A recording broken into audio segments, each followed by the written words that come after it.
MicroStrategy co-founder and executive chairman Michael Saylor. Well, you're the guest of the moment. So is there a limit to how much Bitcoin you're going to acquire? No, I've said we'll just keep buying the top forever. Every day is a good day to buy Bitcoin. We look at it as cyber Manhattan. I would have bought Manhattan 100 years ago, 200 years ago, every year for the past 300 years.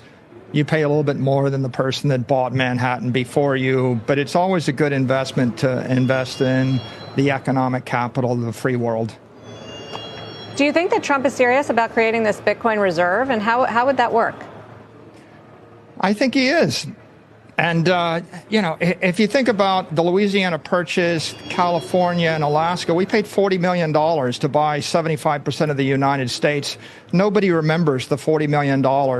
But if you know where the money's going, you should buy the property, buy the future. And in this case, the Lummis plan calls for 1 million Bitcoin acquisition. That's worth $16 trillion to the country.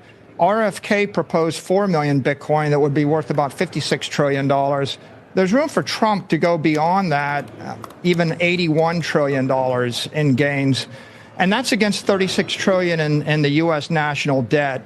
So all the capital outside the U.S. and all of the antiquated 20th century capital is going to flow into digital assets. It's going to flow into the Bitcoin network. And the logical thing is for the U.S. to buy it now and own the future. And just chase it up at any price? I think just a progressive acquisition of it makes sense. Keep in mind, if you bought Manhattan from 1650 to 1700, a little bit every single year, it would have been a good acquisition.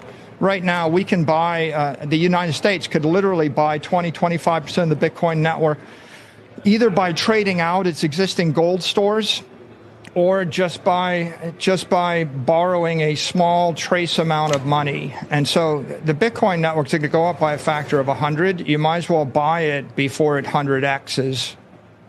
Your Manhattan analog is really interesting, Michael, because the reason it would have made sense to buy Manhattan is because they agreed it's going to be on a grid going north. And I wonder if you see similar policy analogs right now in crypto. Are we that organized?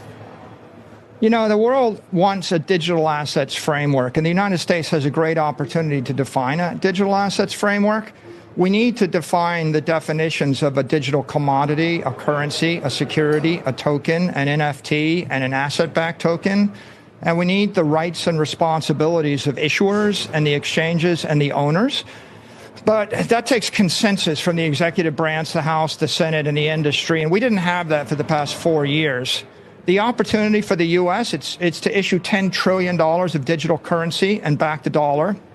It's to capture $50 trillion of capital gain on the digital capital network. And I do believe with the digital assets framework that this administration could put forward, there's no reason why we won't see $500 trillion of assets tokenized over the next 21 years and $280 trillion in capital flow into the digital capital network that is Bitcoin. And where does that lead Bitcoin's eventual price? My 21-year forecast is for Bitcoin to appreciate about 29% a year, ARR, to $13 million a coin by the year 2045.